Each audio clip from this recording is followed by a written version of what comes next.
Hey you guys, welcome back to my channel. So this is going to be another quick video on one of my favorite ways to do my eyebrows. I don't have like a signature brow that I always wear. I already have a brow tutorial up, which I'll put a link in the description bar in case you want to see that.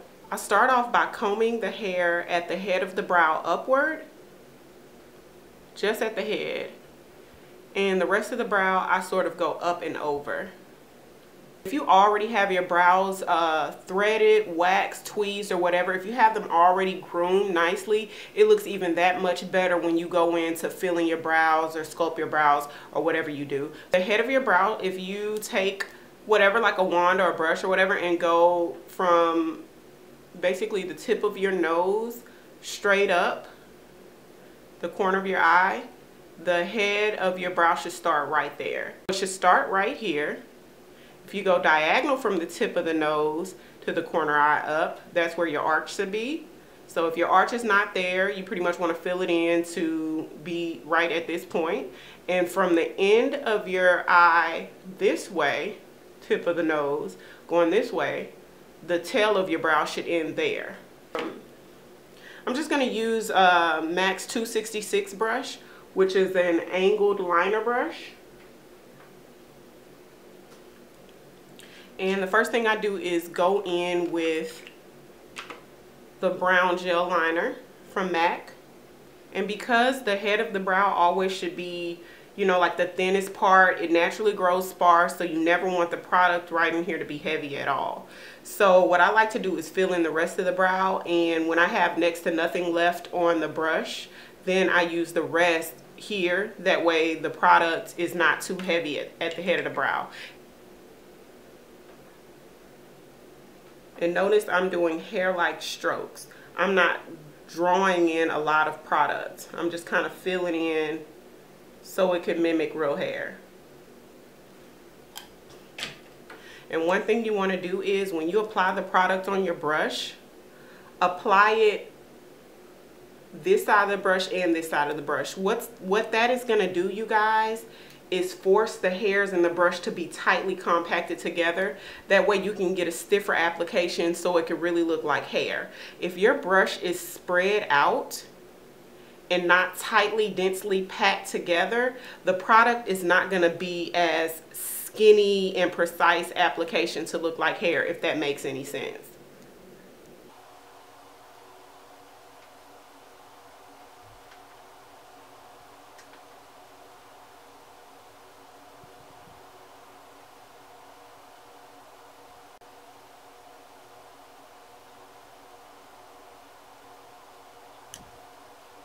And now I'm going to go upward at the head of the brow.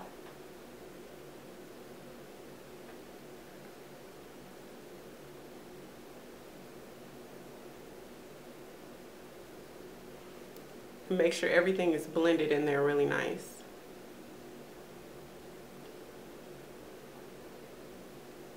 From here, I'm going to go in with my black gel liner.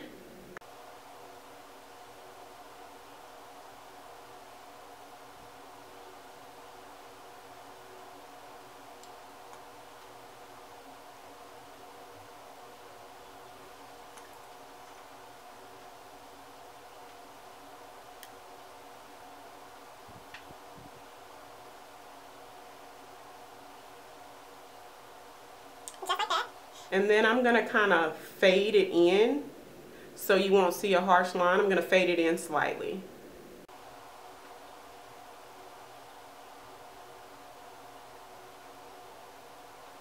So now I'm going to go in with MAC's Prolong Wear Concealer in the color NW35, which is very close to my skin tone, just a tad bit lighter. Little bitty small tiny brush from e.l.f.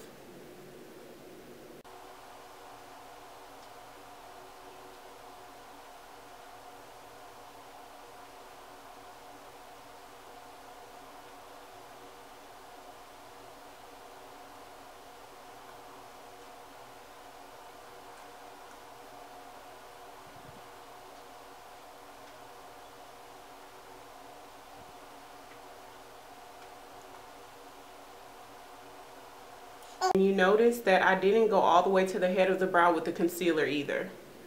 Once you've traced it the way you want it, then you drag the product down. It's going to be hard to blend it out being that it's so close to the brow. So you're going to have to fade it down in order to blend it out.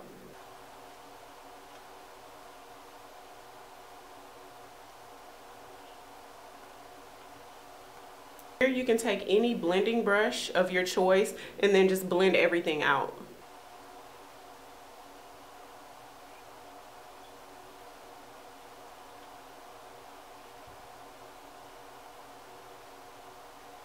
Now, if you want to, you can go ahead and kind of sculpt the top of the brow. Usually 9 times out of 10, I don't do the top just because it's just so overdone and just so overly made up. And honestly, you guys, the whole sculpting the brow at the top and the bottom is dated. If it looks good to you or whatever, rock it. I'll show you how to do that. Usually if I do it, which is rare, but if I do, I just do sort of like from the tail end. I definitely will never take it from the top, from the head of the brow, usually like from the tail end. And if you do choose to do the top, make sure you do it with the concealer or foundations that's your exact skin tone. You don't want to ever highlight the top of your brow and then you have sort of that halo type effect, which I'm going to use Toffee by LA Girl.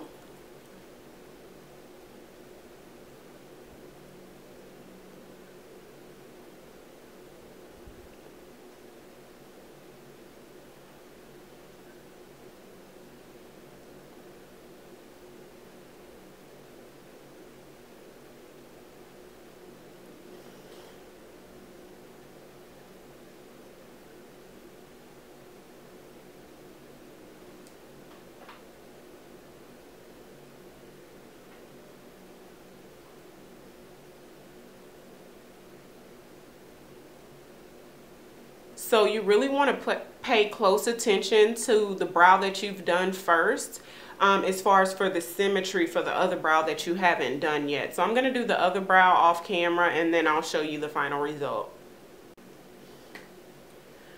So this is it. This is the final look. So whenever you do the other brow, you want to make sure you step back and then look in the mirror just to make sure that the symmetry is as close as you can get it. Now naturally, you're never going to have one brow that looks identical to the other. They don't grow like that. Your brows, like I said in the first video, they're supposed to be more like sisters and not identical twins. So naturally I have one brow that curves down and one that grows a little straighter than the other. So I try to get them as close as possible, but they're not identical, which is okay, because once you step back and see the whole entire makeup look, everything flows, it looks really nice. So, you know, you don't have to be anal on getting them completely every, you know, centimeter the same exact, you know, but get them as close as you possibly can get them.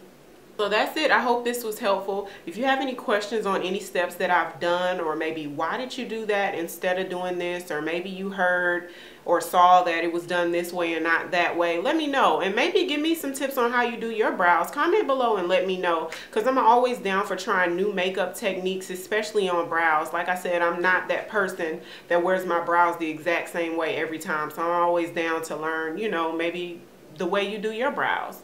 So that's it. Don't forget to like and subscribe to my channel if you haven't already. And please share my video with your friends and family so that I can reach more people. That's the only way I can spread these videos around, is if you like them and you share them with the people you know. So thank you guys so much for watching. Until next time, I'll see you later.